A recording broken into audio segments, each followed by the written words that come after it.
India Legal presents Courts Roundup.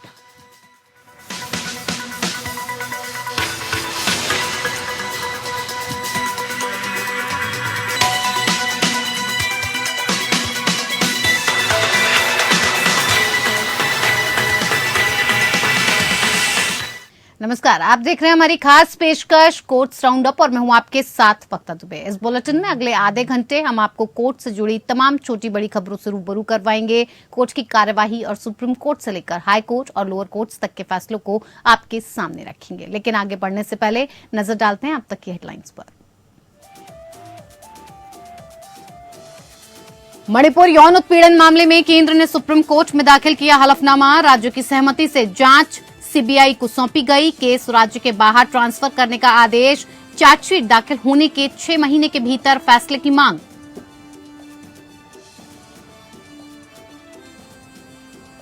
नफरती भाषण के मामले में मुख्तार अंसारी के बेटे उमर को सुप्रीम कोर्ट से लगा झटका। सुप्रीम कोर्ट ने प्राथमिकी रद्द करने से किया इनकार। कहा केस का करना पड़ेगा सामना। कोयला घोटाले के मामले में पूर्व सांसद विजय दर्डा समेत 3 को मिली दिल्ली हाई कोर्ट से जमानत। 4 साल की सुनाई जा चुकी है सजा।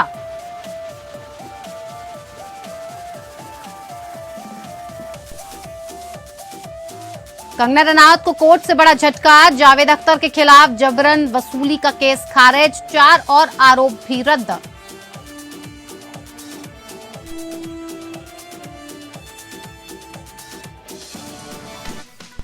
India Legal presents Courts Roundup.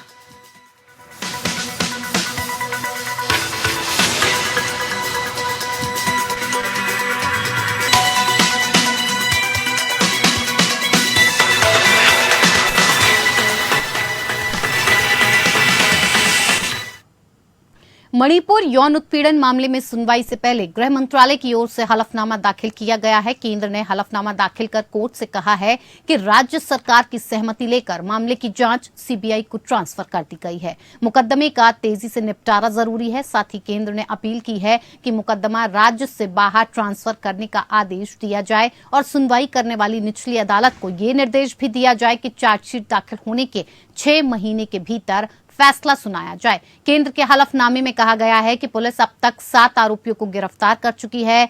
जिल से वीडियो बनाया गया था, वो भी कब्जे में है। मणिपुर के हालात भी तेजी से सुधर रहे हैं।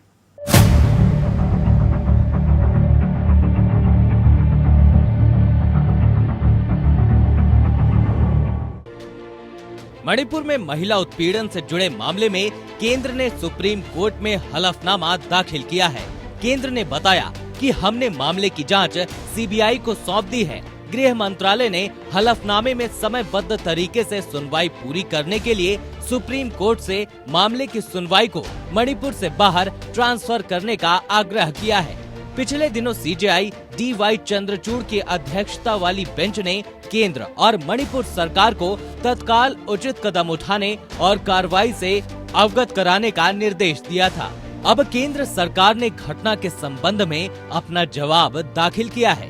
बेंच अब मणिपुर में जातीय हिंसा से जुड़ी याचिकाओं पर सुनवाई करेगी। आइए आपको बताते हैं कि केंद्र के हलफनामे में क्या है। केंद्र सरकार का हलफनामा। महिलाओं के खिलाफ अपराधों के संबंध में सजा और एक्शन से पूरे देश में इसका संदेश जाए।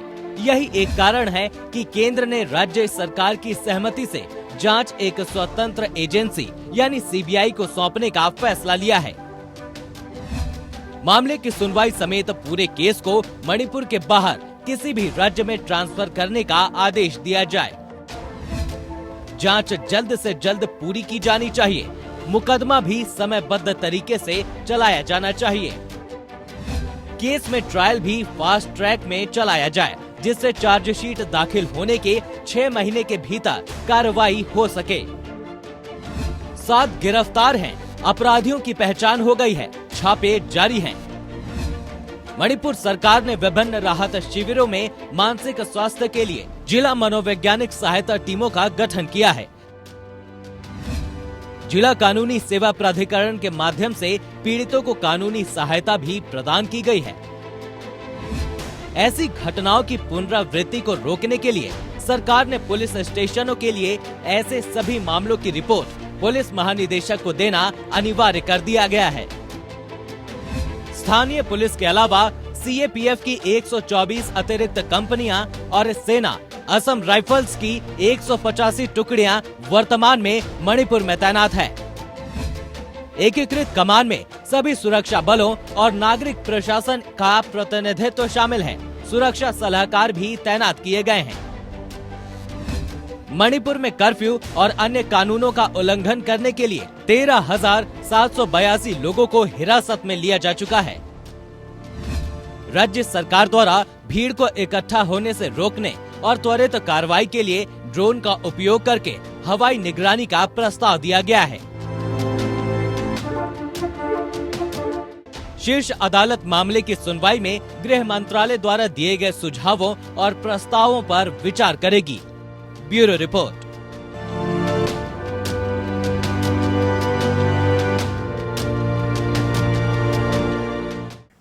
सुप्रीम कोर्ट ने नफरती भाषण के मामले में गैंगस्टर से नेता बने मुख्तार अंसारी के बेटे उमर अंसारी के खिलाफ दर्ज प्राथमिकी को रद्द करने से इनकार कर दिया है। मामला 2022 के उत्तर प्रदेश विधानसभा चुनाव के दौरान का है। उमर अंसारी के साथ उनके विधायक भाई अब्बास अंसारी भी मामले में आपराधिक मुकदमे का सामना कर रहे हैं। उन पर मऊ जिले में एक रैली में मंच साझा करने का आरोप है, जहां उनके भाई ने कथित तौर पर सरकारी अधिकारियों को परिणाम भुगतने की धमकी दी थी। जस्टिस ऋषिकेश रॉय और न्यायमूर्ति पंकज मित्तल की पीठ ने कहा कि हम ऐसे मामले में एफआईआर को रद्द नहीं करेंगे जहां हाईकोर्ट ने राहत देने से इनकार कर दिया है। आपको मुकदमे का सामना करना होगा। दरअसल अब्बास अंसारी ने 2022 के उत्तर प्रदेश विधानसभा चुनाव में मऊ सदर सीट से सोहेल देव भारतीय समाज पार्टी समाजवादी पार्टी गठबंधन के उम्मीदवार के रूप में चुनाव लड़ा था। इस दौरान उन्होंने जीत भी दर्ज की थी। अब्बास पर आरोप है कि उन्होंने एक सार्वजनिक रैली में कहा था कि राज्य में सरकार बनने के बाद पहले 6 महीनों तक किसी भी राज्य के अधिकारी का तबादला नहीं किया जाएगा, क्योंकि उन्हें उनसे हिसाब बराबर करना है। मामले में उमर अंसारी के वकील ने कहा कि एक युवा लड़के को सिर्फ इसलिए मुकदमे का सामना करना होगा क्योंकि उसने उस परिवार में जन्म लिया है। इसके अलावा कथित टिप्पणी भी उनके द्वारा नहीं की गई थी। उमर अंसारी ने मामला रद्द करने से इनकार करने वाले इलाहाबाद हाईकोर्ट के आदेश के खिलाफ सुप्रीम कोर्ट का दरवाजा खटखटाया और इससे पहले जनवरी में कोर्ट ने अब्बास अंसारी की उस याचिका को भी खारिज कर दिया था, जिसमें मामले में आपराधिक कार्यवाही को रद्द करने की मांग की गई थी।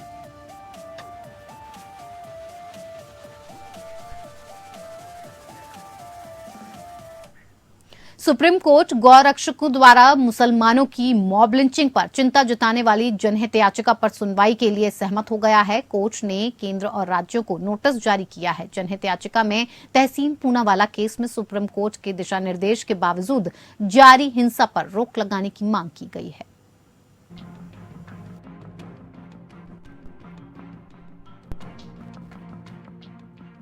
सुप्रीम कोर्ट ने national federation of Indian women या कहें NFIW द्वारा दायर एक जनहित याचिका पर नोटिस जारी किया है, जिसमें अदालत ने तहसीन पूनावाला के फैसले के बावजूद मुसलमानों के खिलाफ विशेष रूप से गौरक्षकों द्वारा लिंचिंग और भीड़ हिंसा के मामलों में वृद्धि पर चिंता जताई गई थी।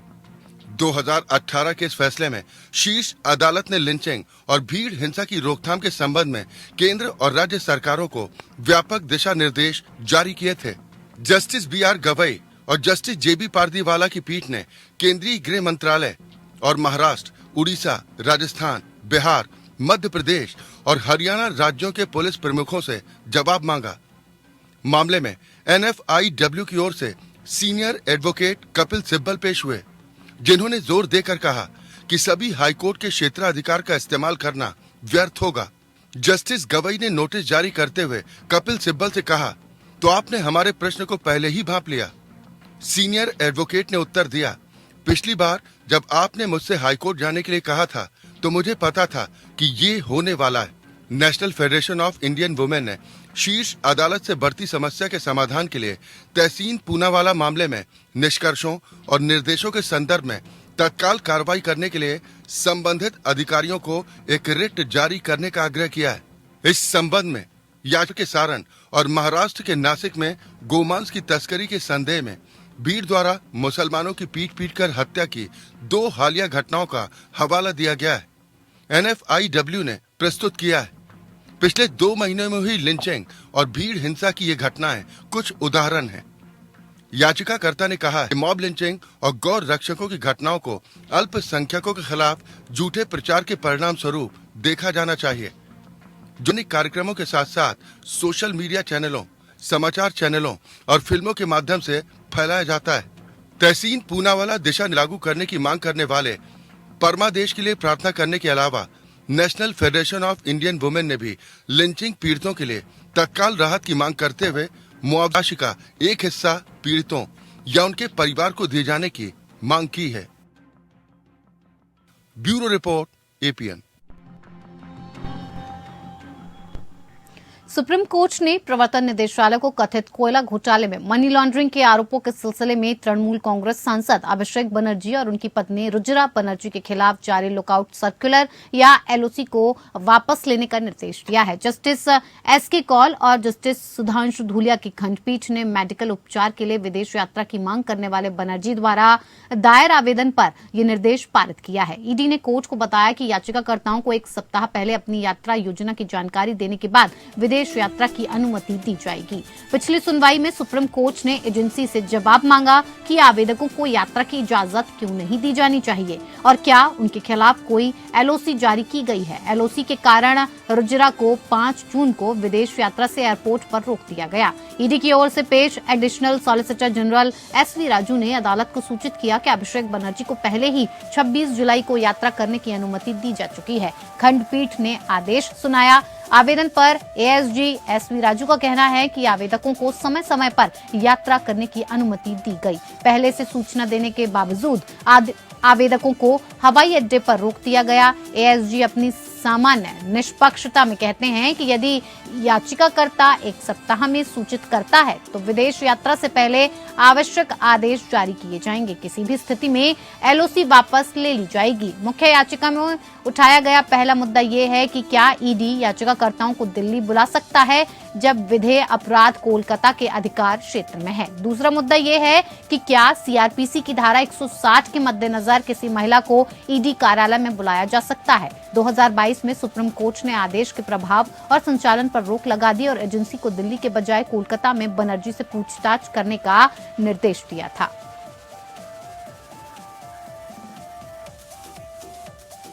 इधर सुप्रीम कोर्ट ने 2018 के भीमा कोरेगांव हिंसा से जुड़े एल्गार परिषद केस में आरोपी वर्नोन गोंजाल्विस और अरुण फरेरा को जमानत दे दी है। कोर्ट ने कहा कि आरोप गंभीर है लेकिन दोनों 5 साल से हिरासत में हैं। ऐसे में बेल की शर्तें विशेष अदालत तय करेगी। हालांकि इनका पासपोर्ट जब्त रहेगा और दोनों NIA के अधिकारियों के संपर्क में बने रहेंगे। गोंजाल्विस और फरेरा पर गैर कानूनी गतिविधियां रोकथाम अधिनियम या UAPA के तहत केस दर्ज है। जस्टिस अनिरुद्ध बोस और न्यायमूर्ति सुधांशु धूलिया की पीठ ने निर्देश दिया कि गोंजाल्विस तथा फरेरा महाराष्ट्र से बाहर नहीं जाएंगे। कोर्ट ने कहा कि दोनों कार्यकर्ता एक मोबाइल का इस्तेमाल करेंगे और मामले की जांच कर रहे NIA को अपना पता बताएंगे। गोंजाल्विस और फरेरा मुंबई की तलोजा जेल में 2018 से बंद हैं। दोनों की जमानत याचिका बॉम्बे हाई कोर्ट ने खारिज कर दी थी और इसी के खिलाफ गोंजाल्विस और फरेरा ने सुप्रीम कोर्ट का दरवाजा खटखटाया। फिर जस्टिस अनिरुद्ध बोस और जस्टिस सुधांशु धूलिया की बेंच ने दोनों को बेल देने को कह दिया। ये मामला पुणे में 31 दिसंबर 2017 को एल्गार परिषद के एक कार्यक्रम से जुड़ा है। न्यूज एजेंसी PTI के मुताबिक पुणे पुलिस का कहना है कि इसके लिए धन माओवादियों ने दिया था। पुलिस का आरोप है कि कार्यक्रम के दौरान दिए गए भड़काऊ भाषणों के कारण अगले दिन कोरेगांव भीमा युद्ध स्मारक में हिंसा भड़की थी।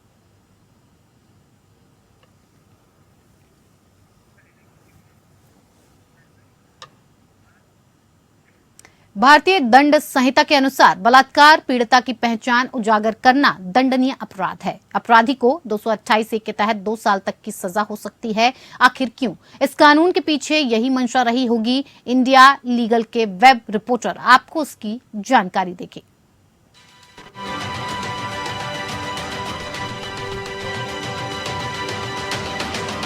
There was a recent post by Rahul Gandhi on Twitter जो कि शो कर रहा था उनका meet with the parents of minor girl who was raped and murdered by a priest inside a crematorium. The National Commission for Protection of Child Rights ने ये information दी Delhi high court में और कहा कि ये विक्टिम की आइडेंटिटी को disclose करने में कंट्रीब्यूट कर रहा है, जो कि वायलेट करता है provisions of POCSO act. Section 228A IPC का प्रोवाइड करता है पनिशमेंट फॉर दोज जो रिवील करते हैं identity of victims of sexual abuse in public. NCPCR ने ये कहा था कि ये tweet should be fully remove from the platform, ना कि सिर्फ इंडियन टेरिटरी से। NCPCR was directed to take the appropriate legal actions against Gandhi and was asked to register a police complaint against him under the relevant provisions of POCSO Act.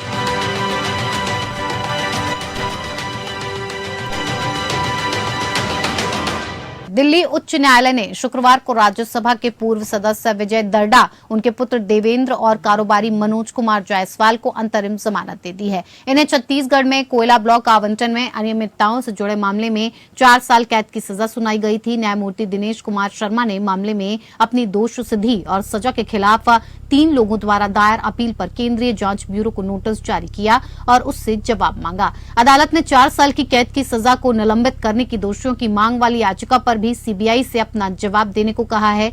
तीनों आरोपी मुकदमे की सुनवाई के दौरान जमानत पर थे और अदालत द्वारा सजा सुनाए जाने के तुरंत बाद 26 जुलाई को उन्हें हिरासत में ले लिया गया था। छत्तीसगढ़ में कोल ब्लॉक के आवंटन से जुड़े इस मामले में यह फैसला दिल्ली की राउज एवेन्यू कोर्ट ने सुनाया था। पूर्व कोयला सचिव को भी सजा मिली है। कोर्ट ने इस मामले में 6 लोगों को दोषी करार दिया था। इसमें पूर्व राज्यसभा सांसद विजय दर्डा, देवेंद्र दर्डा, पूर्व कोयला सचिव HC गुप्ता, 2 वरिष्ठ अधिकारियों KS क्रोफा और KC सामरिया और messrs JLD Yavatmal energy private limited के निदेशक मनोज कुमार जायसवाल को दोषी ठहराया था। इन पर आईपीसी की धारा 120B, 420 और भ्रष्टाचार से जुड़ी धाराओं के तहत केस दर्ज था। विजय दर्डा, देवेंद्र दर्डा और मनोज कुमार जायसवाल को ऑर्डर के बाद कस्टडी में ले लिया गया था। वहीं HC गुप्ता, KS क्रोफा और KC सामरिया को पर्सनल बॉन्ड पर जमानत दे दी गई। वो हाईकोर्ट में इसके खिलाफ अर्जी लगाएंगे। सजा के साथ साथ पूर्व सांसद पर 15 लाख का जुर्माना भी लगाया गया। उनके बेटे देवेंद्र को भी 4 साल की सजा और 15 लाख का जुर्माना लगाया गया है। इसके अलावा messrs JLD Yavatmal energy private limited company के निदेशक मनोज कुमार जायसवाल को भी 4 साल की सजा और 15 लाख का फाइन लगा है। वहीं पूर्व कोयला सचिव HC गुप्ता को 3 साल की सजा और 10,000 का जुर्माना लगाया गया है।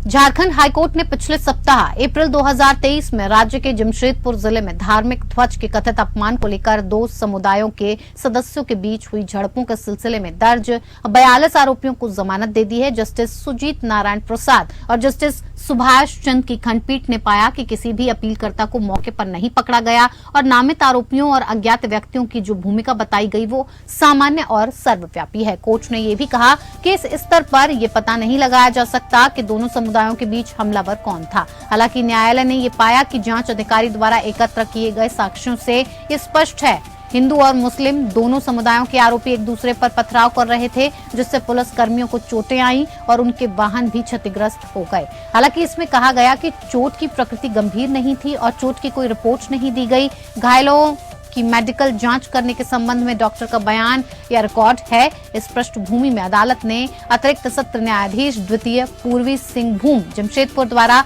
सभी 42 आरोपियों की जमानत याचिका खारिज करने के विभिन्न आदेशों को रद्द कर दिया। 8 अप्रैल को जमशेदपुर के शास्त्री नगर इलाके में मंदिर के पास कथित तौर पर मांस के टुकड़ों के साथ रामनवमी का झंडा पाए जाने के बाद सांप्रदायिक झड़पें हुई। अगले दिन विशेष समुदाय के सदस्यों ने विरोध प्रदर्शन किया और 24 घंटे के भीतर आरोपियों के खिलाफ पुलिस कार्रवाई की मांग की। बाद में दोनों समुदाय एक दूसरे पर पथराव करते पाए गए। आगे सीआरपीसी की धारा 144 स्थानीय अधिकारियों द्वारा क्षेत्र में उद्घोषणा की गई और वहां एकत्रित भीड़ को गैर कानूनी सभा घोषित किया गया और सभी को तितर बितर होने के लिए कहा गया। लेकिन भीड़ और उग्र हो गई। उसने पुलिस कर्मियों और मजिस्ट्रेटों पर ईंटें और पत्थर फेंकना शुरू कर दिया। इन तथ्यों की पृष्ठभूमि में न्यायालय ने आरोपी व्यक्तियों को 25,000 रुपए की जमानत बॉन्ड प्रस्तुत करने पर जमानत देना उचित समझा।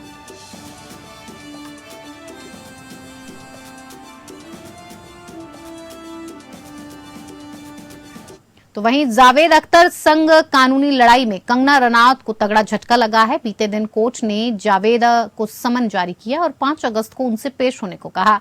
हालांकि समन जारी करने के साथ ही कोर्ट ने जावेद अख्तर को बड़ी राहत दे दी है। मुंबई की मजिस्ट्रेट कोर्ट ने एक्ट्रेस की ओर से लेखक गीतकार के ऊपर लगाए गए जबरन वसूली समेत 4 और आरोपों को खारिज कर दिया है। कंगना रनौत ने अपनी याचिका में आरोप लगाया था कि अख्तर ने उन्हें और उनकी बहन रंगोली चंदेल को मार्च 2016 में अपने घर बुलाया था और उनसे ऋतिक रोशन से माफी मांगने को कहा था। यह ऋतिक रोशन के साथ उनके सार्वजनिक विवाद के दौरान था, जिनके साथ कंगना ने उस वक्त रिश्ते में होने की बात कही थी। वहीं मंगलवार को कोर्ट ने गीतकार के ऊपर से जबरन वसूली समेत 4 और आरोपों को ये कहते हुए खारिज कर दिया कि इस मुद्दे में जबरन वसूली का कोई मामला नहीं बनता है। अदालत में एक मजिस्ट्रेट ने कहा कि किसी व्यक्ति से लिखित माफी मांगना मूल्यवान सुरक्षा की परिभाषा के अंतर्गत नहीं आएगा, क्योंकि कोई भी कानूनी अधिकार सृजित, विस्तारित, हस्तांतरित, प्रतिबंधित, समाप्त या जारी नहीं किया जाता है। वहीं कंगना की बात करें तो उन्होंने जावेद अख्तर पर आरोप लगाया है कि उन्होंने एक्ट्रेस और उनकी बहन को गलत मकसद के तहत साल 2016 में अपने घर बुलाया था। कंगना के मुताबिक गीतकार ने उन्हें आपराधिक रूप से डराया धमकाया, साथ ही उन्हें जबरन अपने साथी कलाकार यानी ऋतिक रोशन से माफी मांगने को भी कहा। कंगना के अनुसार जावेद ने ऐसा किया ताकि वो ऋतिक के समर्थन में एक कागजी सबूत बना सकें। इतना ही नहीं, कंगना रनौत ने जावेद पर झूठे और बेबुनियाद बयान देकर उनकी छवि को ठेस पहुंचाने का आरोप लगाया है। कंगना ने दावा किया कि गीतकार ने जानबूझकर उनकी विनम्रता को अपमानित किया और उनकी प्राइवेसी में घुसने की हर मुमकिन कोशिश की। और तो और को स्टार ऋतिक रोशन के साथ उनके निजी रिश्ते पर भी कमेंट किया।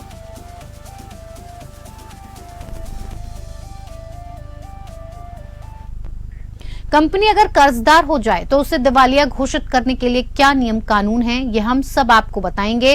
नियमों के तहत जब किसी कर्ज का मूलधन या ब्याज तय अवधि के 90 दिन के भीतर नहीं चुकाया जाता है तो उसे एनपीए या नॉन परफॉर्मिंग एसेट्स के वर्ग में डाल दिया जाता है। कई बार कर्जदार दिवालिया हो जाता है, ऐसे में बैंक उसकी परिसंपत्तियों को बेचकर अपने नुकसान की भरपाई कर सकते हैं। ज्यादा जानकारी देंगे इस खबर पर इंडिया लीगल के वेब रिपोर्टर।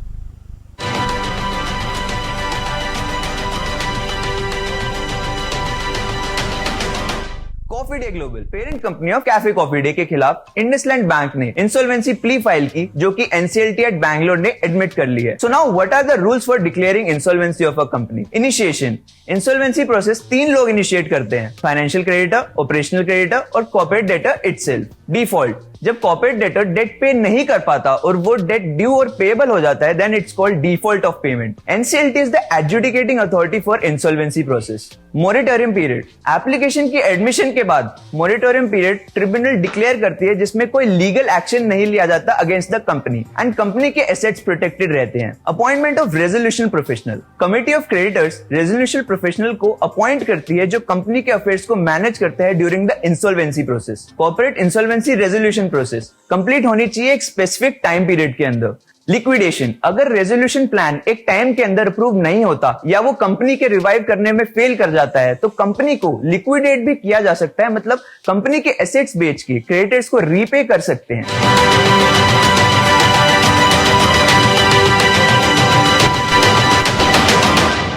चलिए, कोर्ट्स राउंड अप में मेरे साथ फिलहाल इतना ही, लेकिन बाकी की खबरों को देखने के लिए आप लगातार देखते रहिए एपीएन न्यूज। नमस्कार। India Legal presents Courts Roundup.